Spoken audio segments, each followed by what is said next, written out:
Hello my dear student, how are you? আশা করি তোমরা সকলে ভালো আছো। আজকে আমার পদার্থবিজ্ঞান দ্বিতীয় পত্রের থার্মোডাইনামিক্সের দ্বিতীয় লেকচার নিয়ে তোমাদের সামনে উপস্থিত হয়েছি। আমি ডক্টর আলিবুদ্দিন। আজকে এই মুহূর্তে আমি আলোচনা করতে যাচ্ছি আমরা থার্মোমিটার নিয়ে আলোচনা করতে যাচ্ছি। থার্মোমিটার হচ্ছে তাপ পরিমাপক যন্ত্র। তাপ পরিমাপক যন্ত্র যে কোনো মিটার স্কেল নির্ণয়ের জন্য একটা ক্যালিব্রেটেড স্কেল দরকার।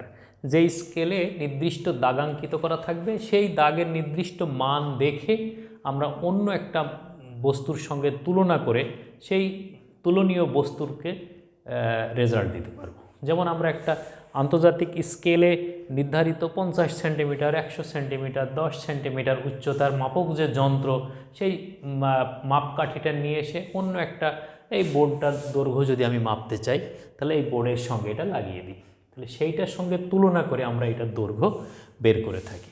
এখানে আমাদের থার্মোমিটার হিসেবে যে বস্তুটা কাজ করছে, জিরোথ ল অনুযায়ী থার্ড বস্তু যেটা, অর্থাৎ যে বস্তুর সঙ্গে অপর দুইটা বস্তুর তাপমাত্রা তুলনীয় হয়েছিল, তুলনা করে সমান প্রমাণ করা হয়েছিল, সমান দেখা গেছিল, সেই বস্তুটাকে থার্মোমিটার হিসাবে ব্যবহার করা হবে। তো থার্মোমিটার কি? থার্মোমিটার হচ্ছে তাপমাত্রার স্কেল নির্ধারণের জন্য পদার্থের উষ্ণতামিতি ধর্ম কাজে লাগিয়ে বরফ এবং স্টিম বিন্দুকে যথাক্রমে নিম্ন স্থির বিন্দু এবং ঊর্ধ্ব স্থির বিন্দু ধরে এর মধ্যবর্তী ব্যবধানকে সুবিধাজনকভাবে বিভক্ত করে। সুবিধাজনক বলতে কেন বলা হচ্ছে? কারণ সেলসিয়াস স্কেলে একরকম, ফারেনহাইট স্কেলে একরকম, কেলভিন স্কেলে একরকম বিভক্ত করে ওই প্রত্যেকটা ভাগকে এক এক ডিগ্রি, সেলসিয়াস স্কেলে সেন্টিগ্রেড, ফারেনহাইট স্কেলে ফারেনহাইট, কেলভিন স্কেলে কেলভিন ধরে নিয়ে তাপমাত্রা পরিমাপ করা হয় যে যন্ত্রের সাহায্যে, সেটাকে বলা হচ্ছে থার্মোমিটার। তাহলে থার্মোমিটার তৈরি করতে গেলে আমাদের সর্বপ্রথম যে দুইটা কথা আসছে, সেটা হলো আমাদের ঊর্ধ্ব স্থির বিন্দু,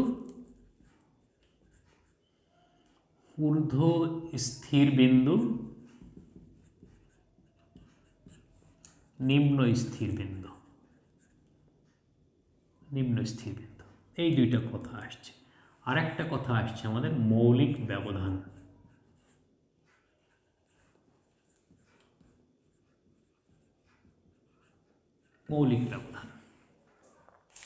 ঊর্ধ্ব স্থির বিন্দু, নিম্ন স্থির বিন্দু আর মৌলিক ব্যবধান। এখন ঊর্ধ্ব স্থির বিন্দু কাকে বলে? আমরা যদি একটা পারদ থার্মোমিটারকে দেখি, তাহলে পারদ থার্মোমিটার এর কৌশলটা যদি দেখি, তাহলে প্রথমে কি করা হয়, এরকম একটা কৈশিক নল নেওয়া হয়।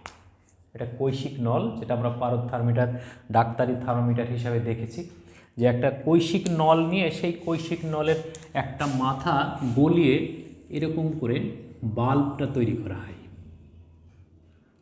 এই যেখানে হচ্ছে পারদ জমা থাকে, অপর মাথাটা একটু গলিয়ে ফানেল আকৃতির তৈরি করে এর ভিতরে হচ্ছে পারদ রেখে দেওয়া হয়। এইখানে পারদ রাখা হয়। এখন পারদের ঘনত্ব যেহেতু অনেক বেশি, আর এই কৈশিক নলটার ভিতরের ছিদ্র খুব সরু, তাহলে এই ছিদ্র পথে পারদ প্রবেশ করতে পারে না। কারণ কৈশিক নল শব্দটা এসছে হলো ক্যাপিলাস শব্দ থেকে। ক্যাপিলাস মানে হচ্ছে কেশ, অর্থাৎ কেশের মতো সরু ছিদ্র বিশিষ্ট কোনো নলকে বলা হয় কৈশিক নল। তাহলে এই নলের মধ্য দিয়ে দেখা গেল যে পারদ প্রবেশ করানো দুরূহ ব্যাপার। সেই জন্য কী করা হয়, এই ফানেল আকৃতির তৈরি করে নিয়ে তার মধ্যে পারদ রেখে এটাকে এখন উত্তপ্ত করা হয়। যদি উত্তপ্ত করা হয়, তাহলে ভিতরের বায়ুর তাপমাত্রা বেশি হয়ে তার আয়তন বৃদ্ধি পায় এবং এর পাশ দিয়ে বুদবুদ আকারে পারদ বের হতে থাকে। এই পারদের পাশ দিয়ে বায়ুটা বুদবুদ আকারে বের হয়ে যায়। এটাকে যখন আবার বরফে রাখি আমরা, শীতল হয়ে যায়। শীতল হলে এই ভিতরের বায়ু সংকুচিত হয়, একটা ফাঁকা জায়গা তৈরি হয়, পারদ ভিতরে প্রবেশ করে। এইভাবে কয়েকবার এই পদ্ধতিটা অবলম্বন করে কৈশিক নলের ভিতরে কাঙ্ক্ষিত মাত্রার পারদ প্রবেশ করানোর পর এইটাকে আবার গলিয়ে এই মাথাটা বন্ধ করে দেওয়া হয়। তাহলে এই মাথাটা যখন বন্ধ করে দেওয়া হলো, তখন আমাদের দেখতে জিনিসটা এরকম হয়ে গেল। এটা এখন এই থার্মোমিটারটাকে কি করা হয়, এই থার্মোমিটারটাকে এবার কিছুক্ষণ ধরে শুষ্ক বরফের মধ্যে ডুবিয়ে রাখা হয়। শুষ্ক বরফ কি? যে সমস্ত বরফ গলে এখনও পানি তৈরি করেনি, সেই পিওর যে বরফ, 0°C তাপমাত্রার পানি নয়, 0°C তাপমাত্রার বরফ, সেই বরফে যদি আমরা কিছুক্ষণ ডুবিয়ে রাখি তাহলে দেখা যাবে যে এই পারদটা সংকুচিত হতে হতে হতে হতে এই পর্যন্ত এসছে।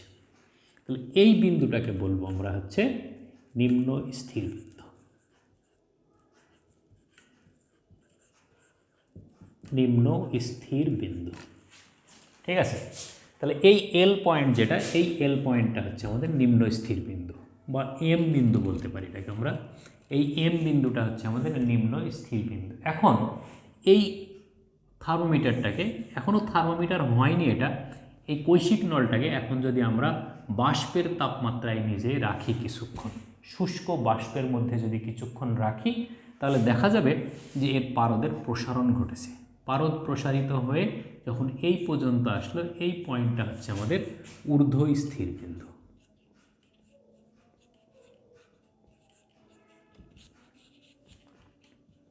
এটা হলো ঊর্ধ্ব স্থির বিন্দু, ঠিক আছে। তাহলে এই ঊর্ধ্ব স্থির বিন্দু আর নিম্ন স্থির বিন্দু তৈরি হয়ে গেল। এখন এই যে এম বি যে ব্যবধানটা পেলাম আমরা, এই ব্যবধানটাকে বলা হয় মৌলিক ব্যবধান। মৌলিক ব্যবধান।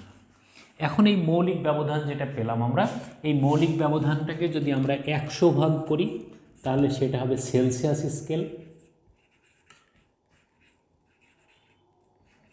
Celsius scale. এটাকে যদি আমরা 180 ভাগ করি তাহলে সেটা হবে ফারেনহাইট স্কেল।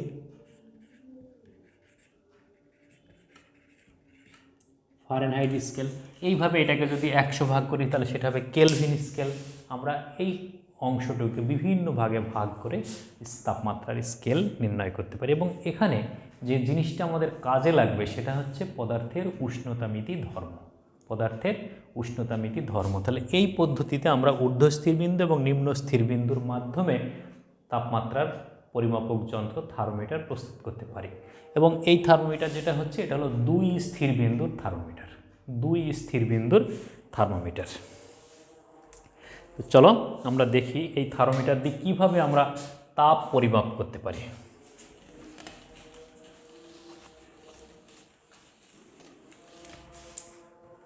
তো আমরা দেখি যে তাপমাত্রা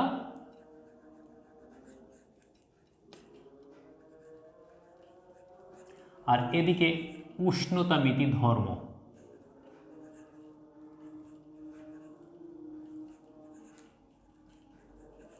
উষ্ণতামিতি ধর্ম। তাহলে আমরা নিম্ন স্থিরবিন্দু যদি নিই তাহলে নিম্ন স্থিরবিন্দুর তাপমাত্রা আছে একটা, সেই তাপমাত্রায় উষ্ণতামিতি ধর্ম পাবো একটা। ঊর্ধ্ব স্থিরবিন্দু যদি নিই, ঊর্ধ্ব স্থিরবিন্দু পাবো আমরা একটা, সেই ঊর্ধ্ব স্থিরবিন্দুতে আমরা একটা তার উষ্ণতামিতি ধর্ম পাবো। যে কোনো অজানা একটা তাপমাত্রা যদি নিই আমরা, সেই অজানা তাপমাত্রায় তার উষ্ণতামিতি ধর্ম দেখব আমরা। তাহলে তাপমাত্রার সঙ্গে তাপমাত্রার যে অনুপাত, উষ্ণতামিতি ধর্মের সঙ্গে উষ্ণতামিতি ধর্মের সেই অনুপাত যদি আমরা পাই তাহলে হচ্ছে কি একটা ইকুয়েশন পাবো। চলো দেখি। নিম্ন স্থিরবিন্দু,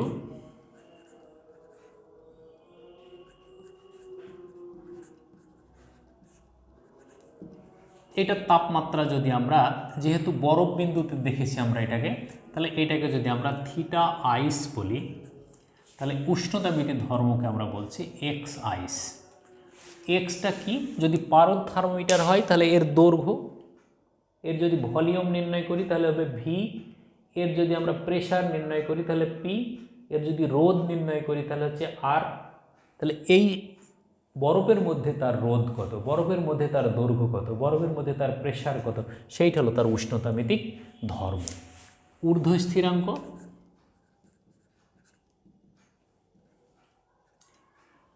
এটাকে আমরা থিটা স্টিম বলি। এটার জন্য আমাদের উষ্ণতামিতি ধর্ম হচ্ছে x steam. X steam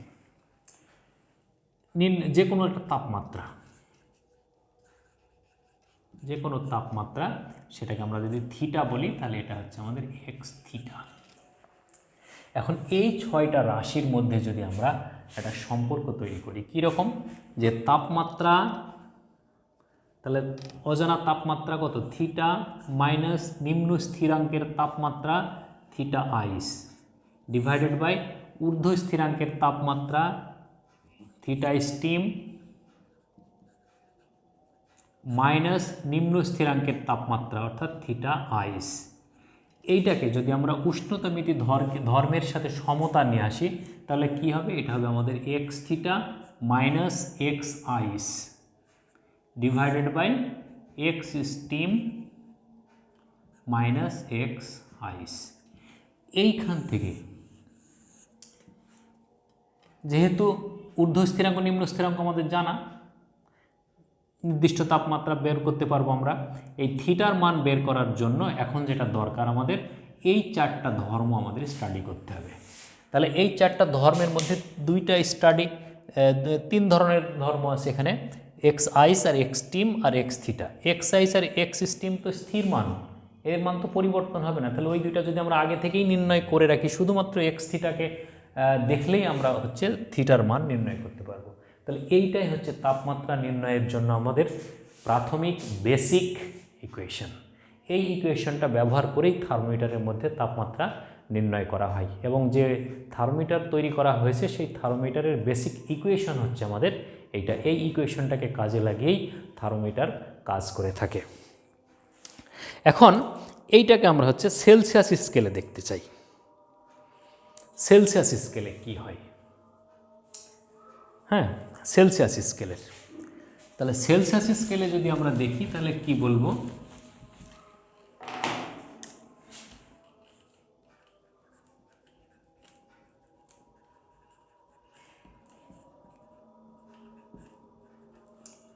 Celsius scale হচ্ছে সব থেকে পুরাতন তাপমাত্রা পরিমাপক যন্ত্রের তাপমাত্রা পরিমাপক স্কেল। অ্যান্ড্রয়েড সেলসিয়াসের নাম অনুসারে এই তাপমাত্রার স্কেল প্রবর্তন করা হয়।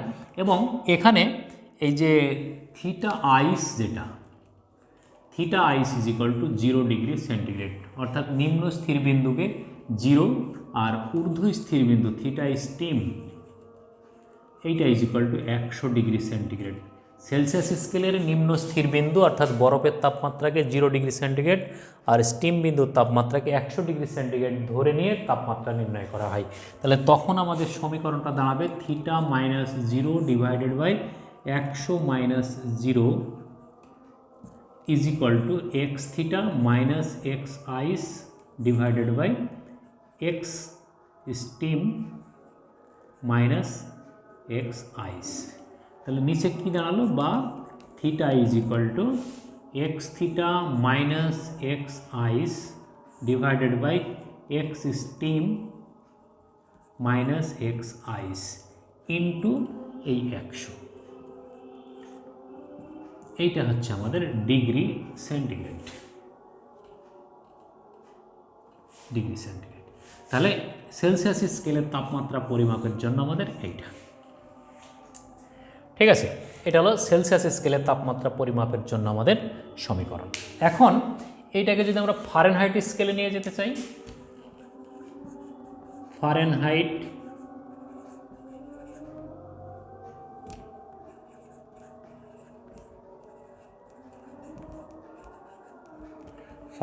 স্কেলে নিয়ে যেতে চাই, তাহলে ফারেনহাইট স্কেলের জন্য আমাদের থিটা আইস যেটা, সেইটা হচ্ছে আমাদের 32 ডিগ্রি ফারেনহাইট, অর্থাৎ নিম্ন স্থির বিন্দুকে ধরেছে বিজ্ঞানী ফারেনহাইট।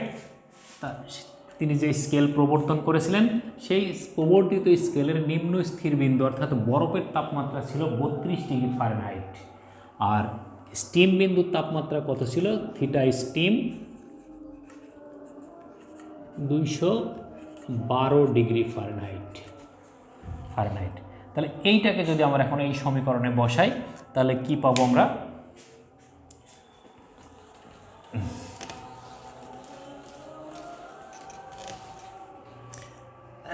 তাহলে এই সমীকরণে যদি বসাই আমরা, তাহলে থিটা যে তাপমাত্রা আমরা নির্ণয় করতে চাই সেই তাপমাত্রাকে যদি আমরা এফ দ্বারা প্রকাশ করি তাহলে এফ মাইনাস 0 থিটা আইস ছিল, থিটা আইসের মান কত? 32 ডিভাইডেড বাই থিটা স্টিম মানে 212 minus 32 is equal to x theta minus x ice divided by x steam minus x ice. এই ধর্মগুলোর যে মান টেম্পারেচার, প্রেশার, ভলিউম, এইগুলো তো আসলে সেলসিয়াস, ফারেনহাইট বা কেলভিনের জন্য না, এটা নিজস্ব ধর্ম। তাহলে সেই ক্ষেত্রে ফারেনহাইট বা এগুলোর জন্য কোনো পরিবর্তন নেই। তাহলে এখন আমাদের যেটা দাঁড়াচ্ছে সেটা হলো যে F -32 is equal to x theta minus x ice divided by x steam minus x ice into, এটা এইদিকে চলে গেল, তাহলে 212 মাইনাস 32 180 বা F is equal to total এইটা X theta minus x ice divided by x steam minus x ice into 180 plus 32, এই এত degree Fahrenheit. এইটা হলো আমাদের ফারেনহাইট স্কেলের মধ্যে তাপমাত্রা নির্ণয়ের সমীকরণ। এটা সেলসিয়াস স্কেলের, এটা ফারেনহাইট স্কেলের। এটা এখন এইগুলো হচ্ছে আমাদের ভিন্ন ভিন্নভাবে নির্ণয় করছি আমরা। এইগুলো রোদ থার্মোমিটার তৈরি হতে পারে, দৈর্ঘ্য থার্মোমিটার তৈরি হতে পারে, প্রেশার থার্মোমিটার হতে পারে। তখন আমাদের এইগুলো কি হবে, দৈর্ঘ্যের বেলায় L theta minus L ice divided by L steam minus L I, কিচ্ছু না। আর শুধু এই এক্সের জায়গায় যদি প্রেশার থার্মোমিটার তৈরি হয় তাহলে পি বসাই, সাধারণত আমরা ভলিউম থার্মোমিটার হলে ভি বসাবো আমরা। পারদ থার্মোমিটারের দৈর্ঘ্য নির্ণয় করা হয় তখন এল বসাবো। রোদ থার্মোমিটার যদি হয় তাহলে আর থিটা বসাবো। এরকম সিম্পল, এগুলো ব্যবহার করে তখন আমরা থার্মোমিটারের সাহায্যে তাপমাত্রা নির্ণয় করতে পারি বেসিক সমীকরণগুলোর থেকে। এখন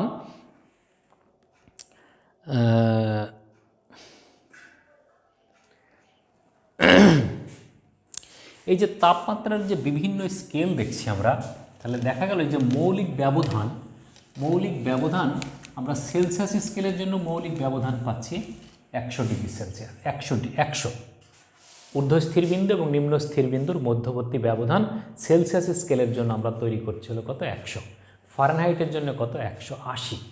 তাহলে মৌলিক ব্যবধানের প্রত্যেকটা ডিফারেন্সকে যদি আমরা 1 ডিগ্রি বলি তাহলে 1 ডিগ্রি সেলসিয়াস সমান 1 ডিগ্রি ফারেনহাইট হচ্ছে না। তাহলে এই সমস্যাকে এড়িয়ে যাওয়ার জন্য বা এই সমস্যাকে ওভারকাম করার জন্য আন্তর্জাতিকভাবে একটা তাপমাত্রার স্কেল নির্ধারণ করা হয়। সেই নির্ধারিত স্কেলটা আসলে ত্রৈধ বিন্দুর মাধ্যমে নির্ধারণ করা হয়। তাপমাত্রা এই স্কেলটা ত্রৈধ বিন্দুর মাধ্যমে নির্ণয় করা হয়, ত্রৈধ বিন্দুর মাধ্যমে।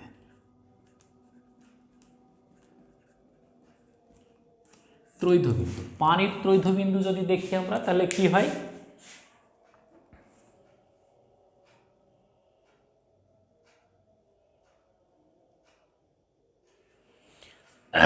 এই ত্রৈধ বিন্দুটা আসলে কি, যদি আমরা ভ্যাপার, এই প্রেশার, এই টেম্পারেচার, প্রেশার, এই গ্রাফটা দেখি একটু, তাহলে দেখা যায় এটা যদি পানির ক্ষেত্রে হয়, পানির জন্য যদি হয় তাহলে এইটা এইরকম একটা গ্রাফ পাওয়া যায়, এরকম। এটা হচ্ছে আমাদের ভ্যাপার, এটা হচ্ছে লিকুইড, এটা হচ্ছে সলিড। এই যে বিন্দুটা পাওয়া গেল, এই বিন্দুটা হচ্ছে একটা তাপীয় সাম্য অবস্থার বিন্দু। এই বিন্দুর টেম্পারেচার হচ্ছে 273.16 কেলভিন। এই বিন্দুর প্রেশার হচ্ছে 4.58 মিলিমিটার মার্কারি, পারদচাপ। এখন এই যে বিন্দুটা পেলাম আমরা পি বিন্দু, এই পি বিন্দুটাকে বলা হয় ট্রিপল পয়েন্ট অর্থাৎ ত্রৈধ বিন্দু। ত্রৈধ বিন্দু এমন একটা বিন্দু যে বিশুদ্ধ পানিকে যদি আমরা কোনো সিস্টেমে আবদ্ধ করি এবং সেই সিস্টেমের প্রেশার যদি আমরা 4.58 মিলিমিটার স্থির করি, তাহলে তাপমাত্রা পরিবর্তন করে ওই সিস্টেমটাকে যদি আমরা 273.16 কেলভিন টেম্পারেচারে নিয়ে আসি, তাহলে সেই ক্ষেত্রে তাপীয় সাম্য অবস্থার সৃষ্টি হবে।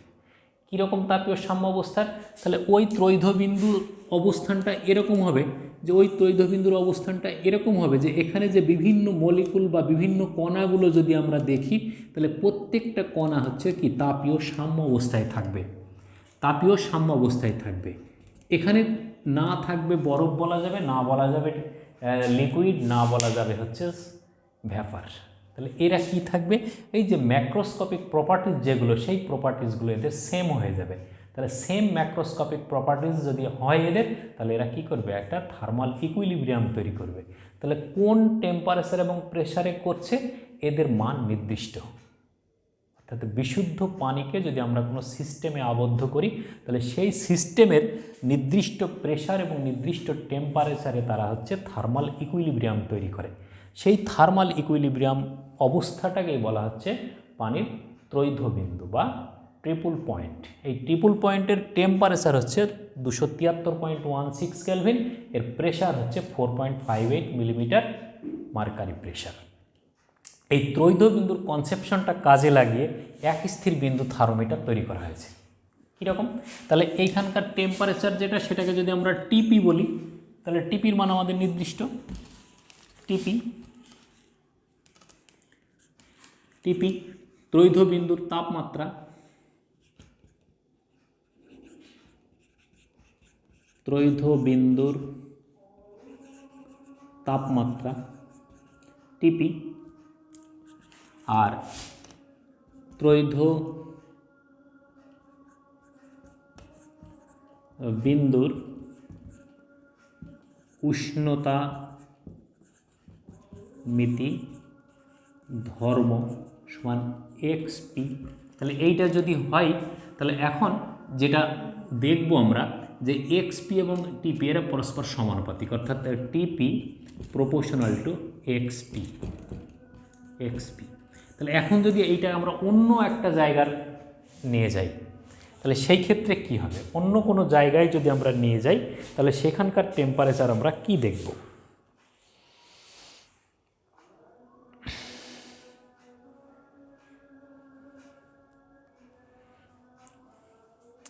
তাহলে কোনো একটা অজানা তাপমাত্রা যদি আমাদের টি হয়, তাহলে এই টি ইজ ইকুয়াল টু টিপি ইন্টু এক্স বাই এক্সপি।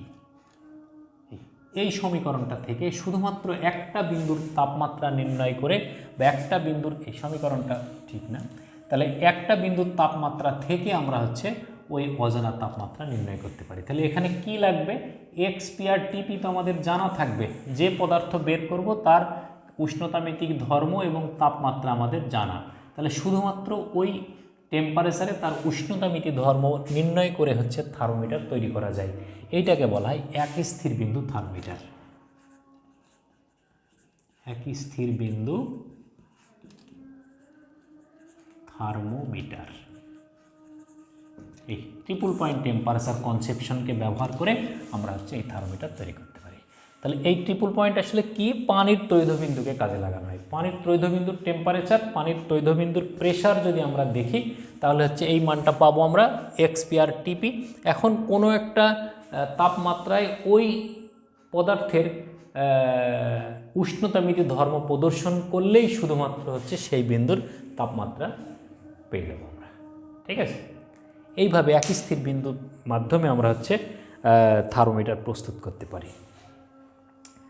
এখন এইটার পরে আমরা দেখতে চাই যে তাপমাত্রার আন্তর্জাতিক স্কেল কাকে বলে।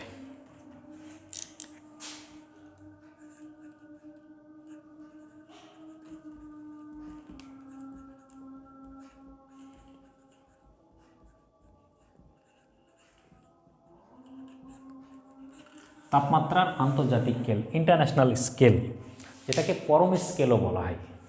কেন পরম স্কেল, আসলে এই যে ফারেনহাইট এবং সেলসিয়াস স্কেল যেটা দেখলাম আমরা, এটা হচ্ছে বি, এটা হলো এর বি এর এম, এটা হলো বি, এটা হলো এম। সেলসিয়াসের জন্য এটা, ফারেনহাইটের জন্য এটা। তো সেলসিয়াসের জন্য এইটাকে আমরা বলছি 100।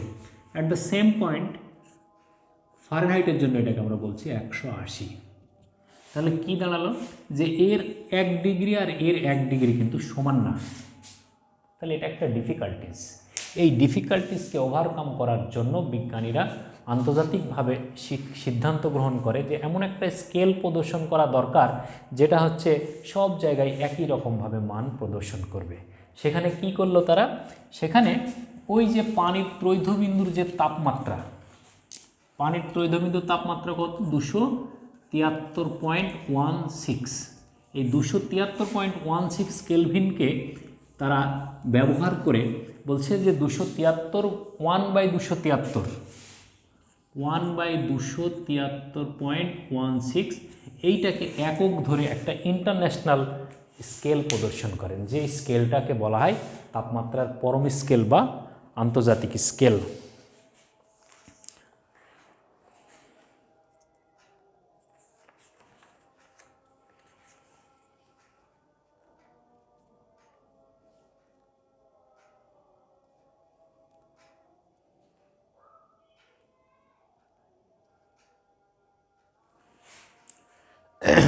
এবং তাপমাত্রা পরিমাপকের জন্য যে কনস্ট্যান্ট নির্ধারণী যে সংস্থা আছে, যে সেই সংস্থা এখানে কি করেছে 273/16কে 1 কেলভিন হিসাবে স্বীকৃতি দিয়েছেন এবং বিজ্ঞানী লর্ড কেলভিন এটা সর্বপ্রথম অবতারণা করেন, এই জন্য তার নাম অনুসারে এটাকে কেলভিন স্কেল বলা হয়। তাহলে কেলভিন স্কেলে 1 কেলভিন সমান হচ্ছে 1/273।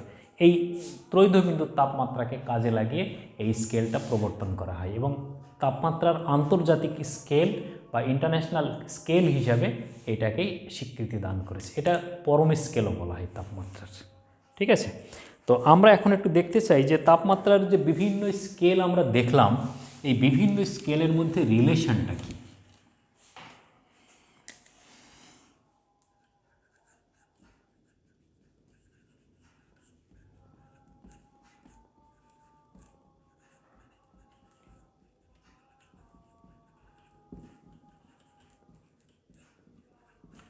তাপমাত্রার বিভিন্ন স্কেলের মধ্যে সম্পর্ক, বিভিন্ন স্কেল বলতে কোনটা বুঝবো, সেলসিয়াস, ফারেনহাইট, কেলভিন, এদের মধ্যে আমরা সম্পর্ক স্থাপন করব। তাহলে আমরা 4টা স্কেল ব্যবহার করছি। এটা একটা থার্মোমিটার, এটা একটা থার্মোমিটার, এটা একটা থার্মোমিটার, এটা একটা থার্মোমিটার। এটা এখন এই থার্মোমিটারগুলোর মধ্যে এইটাকে করতে চাই আমরা সেলসিয়াস স্কেল, এটাকে করতে চাই ফারেনহাইট, এটাকে করতে চাই কেলভিন। এইখানে এক্সপেরিমেন্টাল যে থার্মোমিটারটা ব্যবহার করেছি, আমরা ধরে নিলাম এই থার্মোমিটারটা ত্রুটিপূর্ণ একটা থার্মোমিটার। এই থার্মোমিটারটা হচ্ছে একটা ত্রুটিপূর্ণ থার্মোমিটার। ঠিক আছে, এই থার্মোমিটারটা হলো একটা ত্রুটিপূর্ণ থার্মোমিটার। এই থার্মোমিটারটার অ্যাকুরেসি নেই। এখন এই 4টা থার্মোমিটারকে যদি আমরা একই সাথে তার নিম্ন স্থিরাঙ্ক নির্ধারণ করি, তাহলে কি করব, আমরা বরফ বিন্দুতে এটাকে কিছুক্ষণ রেখে দেব, শুষ্ক বরফে। তাহলে শুষ্ক বরফের মধ্যে যদি আমরা এই 4টা থার্মোমিটারকে একই সাথে রাখি, তাহলে দেখা গেল যে 4টা থার্মোমিটারের মধ্যেই পারদের প্রসারণ ঘটেছে এই পর্যন্ত। এখন এই পর্যন্ত যদি ঘটে, তাহলে আমাদের সেলসিয়াস স্কেলের নিম্ন স্থির বিন্দু কত, 0। ফারেনহাইট স্কেলের নিম্ন স্থির বিন্দু কত, 32। কেলভিন স্কেলের নিম্ন স্থির বিন্দু কত, 273। আর এই ত্রুটিপূর্ণটা তো 0, 32, 273 কিছুই বলতে পারছি না আমরা, এটাকে বলছি আমরা মিনিমাম পয়েন্ট, মিনিমাম এম। এখন এই থার্মোমিটার 4টাকে একসঙ্গে আমরা শুষ্ক বরফের মধ্যে কিছুক্ষণ রেখে দেব। তাহলে শুষ্ক বরফের মধ্যে কিছুক্ষণ যদি রেখে দিই, তাহলে ভিতরের যে উষ্ণতামিতি পদার্থ অর্থাৎ পারদ ব্যবহার করছি আমরা, সেই পারদের প্রসারণ ঘটবে। তাহলে পারদের যদি প্রসারণ ঘটে, তাহলে প্রসারিত হয়ে সে একটা নির্দিষ্ট লেভেলে যাবে। সেই লেভেলে যখন পৌঁছাবে, সবার উচ্চতা কিন্তু একই সমান হবে। তো এটার জন্য আমরা কি বলবো, এটাকে 100। এটার জন্য কত বলবো আমরা, এটাকে 212। এটার জন্য কত বলবো আমরা, 373। তাহলে এটা 212, এটা 100, এটা 373। এটা হলো হায়েস্ট পয়েন্ট। কিন্তু এই ত্রুটিপূর্ণ থার্মোমিটারের এটার নাম দেবো আমরা বি। ঠিক আছে, এটা বি অর্থাৎ বিগ পয়েন্ট। এটা হলো ত্রুটিপূর্ণ থার্মোমিটারের জন্য ঊর্ধ্বস্থির বিন্দু। এখন এটাকে যদি নিয়ে এসে আমরা একটা বাহিরে অবস্থিত যে কোনো পানির মধ্যে কিছুক্ষণ ডুবিয়ে রাখি, তাহলে কি হবে, প্রত্যেকটা থার্মোমিটারের পারদের প্রসারণ হবে ওই পানির তাপমাত্রা নির্ণয়ের জন্য যে উচ্চতা, সেই উচ্চতা পর্যন্ত। তাহলে সেই উচ্চতা পর্যন্ত আমরা মানটা ধরে নিলাম এইটা। তাহলে এখন পারদের প্রসারণ ঘটলো এই পর্যন্ত। তাহলে এইটাই হচ্ছে আমাদের অজানা তাপমাত্রা নির্ণয়ের জন্য মান। তাই এটার জন্য কি বলবো আমরা, এটার জন্য হচ্ছে আমাদের স্টাডি পয়েন্ট ত্রুটিপূর্ণ থার্মোমিটারের ক্ষেত্রে সেলসিয়াস স্কেলের জন্য এটাকে কি বলবো আমরা, সি। ফারেনহাইট স্কেলের জন্য এই পার্ট কত, এফ। কেলভিন স্কেলের জন্য এই পার্ট হলো কে। কেলভিন স্কেলের জন্য পার্ট এ কে। আমরা ক্যাপিটাল টি দ্বারাও এটাকে প্রকাশ করতে পারি, সমস্যা নেই। তাহলে এগুলো প্রতীক, তাহলে এই প্রতীকগুলো আমরা ব্যবহার করলাম, কিন্তু এটার জন্য এস কেন, এটা ত্রুটিপূর্ণ থার্মোমিটারের জন্য। এখন ত্রুটিপূর্ণ হোক, কিন্তু রেশিও তো এদের জন্য কি থাকবে, একই থাকবে। তাহলে এই চারটায় যদি আমরা রেশিও তৈরি করি, তাহলে দেখা যাবে যে S minus M part minus নিম্ন স্থিরবিন্দু ডিভাইডেড বাই ঊর্ধ্ব স্থিরবিন্দু মাইনাস নিম্ন স্থিরবিন্দু। এর আগে আমরা থার্মোমিটার প্রস্তুত করতে যে সমীকরণ পেয়েছিলাম সেই সমীকরণটা আমরা এখানে ব্যবহার করছি। তাহলে ইজ ইকুয়াল টু সেলসিয়াস স্কেলের জন্য কত হবে, C minus 0 divided by 100 minus 0। Fahrenheit স্কেলের জন্য কত হবে, এই এস, সি এবং এফ একই জিনিস, মাইনাস এর জন্য কত হবে, নিম্ন স্থিরবিন্দু 32 ডিভাইডেড বাই 212 মাইনাস 32। ঊর্ধ্ব স্থিরবিন্দু মাইনাস নিম্ন স্থিরবিন্দু অর্থাৎ মৌলিক ব্যবধান। তাপমাত্রা মাইনাস নিম্ন স্থিরবিন্দু ডিভাইডেড বাই মৌলিক ব্যবধান। তাহলে মৌলিক ব্যবধান এটার জন্য কত হবে, কে মাইনাস 273 ভাগ 373 মাইনাস 273। এখন এটাকে যদি আমরা রেখে দিই, তাহলে এটা এখানে থেকেই গেল। এগুলোর জন্য যদি আমরা নিই, তাহলে C by 100 is equal to F minus 32 by 180 is equal to K minus 273 by 100। তাহলে ত্রুটিপূর্ণর জন্য কিন্তু আমরা এই সমীকরণটা ব্যবহার করব সব সময়। হ্যাঁ, দেখাচ্ছি আমি ত্রুটিপূর্ণটা কিভাবে আসে। তাহলে এই সমীকরণটাকে যদি আমরা উভয় পক্ষকে 20 দ্বারা গুণ করি, তাহলে কত হবে, C by 5 is equal to F minus 32 by 9 is equal to K minus 273 ভাগ 5। এইটাই হলো আমাদের তিনটা স্কেলের মধ্যে রিলেশন। কি রিলেশন? এখন যদি আমরা দেখি যে 32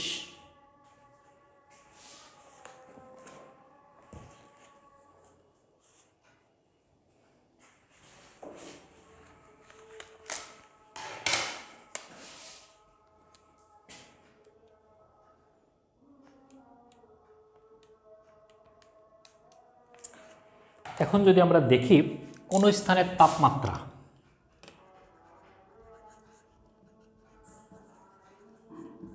তাপমাত্রা F is equal two 95 degree Fahrenheit দেওয়া আছে, বা কোনো একটা জায়গার তাপমাত্রা ফারেনহাইট স্কেলে পেলাম আমরা হচ্ছে 95 ডিগ্রি ফারেনহাইট, সেলসিয়াস স্কেলে এই মান কত।